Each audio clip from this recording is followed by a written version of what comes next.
Je voulais que les cavaliers apprennent à être présents tout en étant en retrait, quoi. C'est-à-dire comment être là et éclairer l'autre. Ce qui est le principe des marionnettes de Bunraku, japonaises, qui sont des marionnettes assez grandes et qui se manipulent à vue. C'est-à-dire que le marionnettiste tient les marionnettes, voire ils peuvent être plusieurs même, à vue, et ils ne se cachent pas, mais la manière dont ils se comportent, la manière dont ils éclairent leurs marionnettes, ils la regardent, fait que le spectateur est pris par la marionnette et pas par les manipulateurs, quoi. Donc c'était l'idée de comment être en retrait en étant là, parce qu'il faut quand même des fois être là pour ramener un cheval, le faire sortir, donc voilà, là, apparaître, mais apparaître en disparaissant en fait, quoi. Et même en accompagnant le spectacle, puisque les cavaliers sont souvent sur le bord, tournent le dos au spectateur, regardent les chevaux et les accompagnent avec le son de la musique.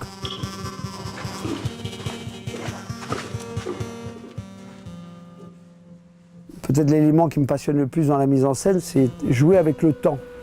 C'est-à-dire que le temps d'un spectateur dans les gradins est très intéressant. C'est pas le même temps, par exemple, que le temps du cinéma ou de la vidéo. On peut dire que le spectateur n'est plus tout à fait neuf parce qu'il bouffe 90% de son temps de télévision, par exemple, et donc il ne regarde plus l'image de la même manière. Mais le théâtre, c'est pas pareil. Les gens vont beaucoup moins, donc ça reste un être humain assis dans les gradins qui joue physiquement sur le temps, l'attention. C'est-à-dire que trouver le temps juste qu'il faut à une image pour avoir toute sa force. Parfois, ça peut être un long temps, comme par exemple le début du spectacle, qui est un long temps un peu statique, jusqu'à temps que ça se pose, que le spectateur justement affine son regard en disant tiens, ben, il se passe que ça, regardons ça, tiens, il y a un cheval qui se roule. Porter son attention sur les détails, quoi. Et puis parfois, ça peut être une fulgurance. Un cheval qui va traverser la scène, hop, à peine on l'a vu.